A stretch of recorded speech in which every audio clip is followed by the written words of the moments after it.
السلام علیکم پیارے دوستو، آج میں آپ کو حضرت سلیمان علیہ السلام کا دلچسپ واقعہ سناؤں گی۔ اللہ تعالیٰ نے حضرت سلیمان علیہ السلام کو ان کے والد محترم حضرت داؤد علیہ السلام کی بادشاہت اور نبوت میں جانشین مقرر فرمایا اور ان پر بہت سے انعامات فرمائے۔ اللہ تعالیٰ نے حضرت سلیمان علیہ السلام کو صرف انسانوں ہی نہیں بلکہ جنات، درندوں، چرند پرند اور اپنی دیگر مخلوق پر بھی حکومت عطا فرمائی۔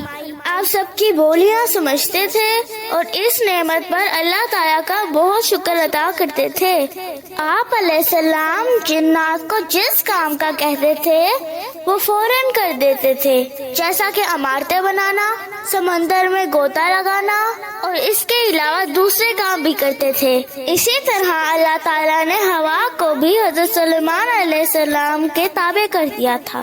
آپ جہاں پہنچنا چاہتے تھے ہوا آپ کو وہاں لے جاتی تھی۔ حضرت سلیمان علیہ السلام اللہ تعالیٰ کا کلمہ بلند کرنے کے لیے جہاد کیا کرتے تھے۔ آپ کی فوج میں ایک ہدہد پرندہ بھی تھا جس سے آپ کئی کام لیا کرتے تھے۔ ایک مرتبہ آپ نے اسے غائب پایا تو کہا، اگر اس کے پاس غائب ہونے کا صحیح عذر نہ ہوا تو میں اس کو سخت سزا دوں گا یا ذبح کر دوں گا۔ کچھ دیر بعد ہدہد ایک ایسی خبر لے کر آیا جس سے اللہ کے نبی حضرت سلیمان علیہ السلام بھی بے خبر تھے۔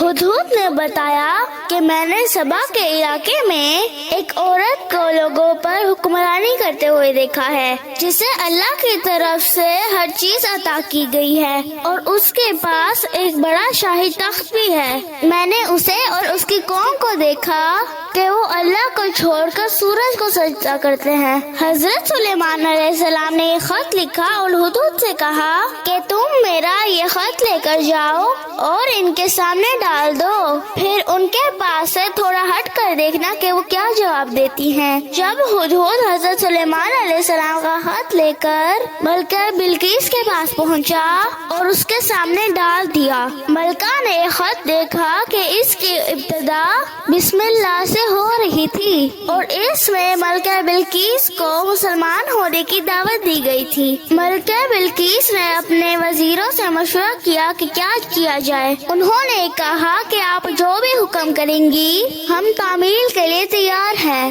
ملکہ بلقیس حضرت سلیمان علیہ السلام کا خط پڑھتے ہی یہ سمجھ چکی تھی کہ ہمارے اندر حضرت سلیمان علیہ السلام اور ان کے لشکر کا مقابلہ کرنے کی صلاحیت نہیں ہے، اس لیے ہمیں ان سے صلح کر لینا بہتر ہے۔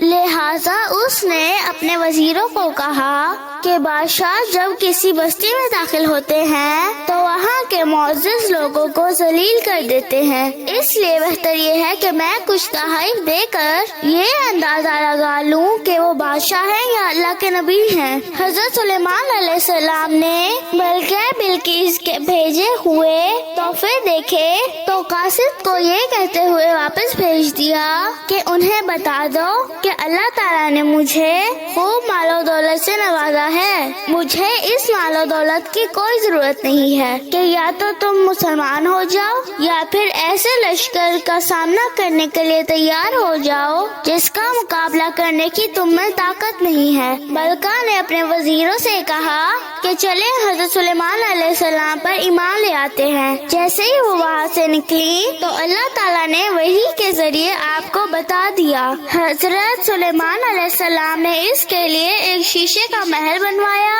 اور جنات سے کہا کہ ملکہ بلقیس کا تخت کون لا کر دے گا۔ ایک طاقتور جن نے کہا کہ میں آپ کو اس جگہ سے اٹھنے سے پہلے وہ تخت لا کر دے سکتا ہوں۔ ایک اور جن نے کہا میں آپ کی پلک جھپکنے سے بھی پہلے وہ تخت لا کر دے سکتا ہوں۔ پھر جب آپ نے اس تخت کو اپنے پاس موجود پایا تو فرمانے لگے یہ میرے رب کا فضل ہے تاکہ وہ مجھے آزمائے کہ میں شکر ادا کرتا ہوں یا ناشکری کرتا ہوں۔ پھر آپ نے حکم دیا کہ اس تخت میں کچھ رد و بدل کر دو، ہم دیکھنا چاہتے ہیں کہ وہ اس کو پہچانتی ہے یا نہیں۔ جب ملکہ بلقیس مسلمان ہو کر آپ کے پاس آئی، آپ نے ان سے پوچھا کہ تمہارا تخت بھی ایسا ہی ہے؟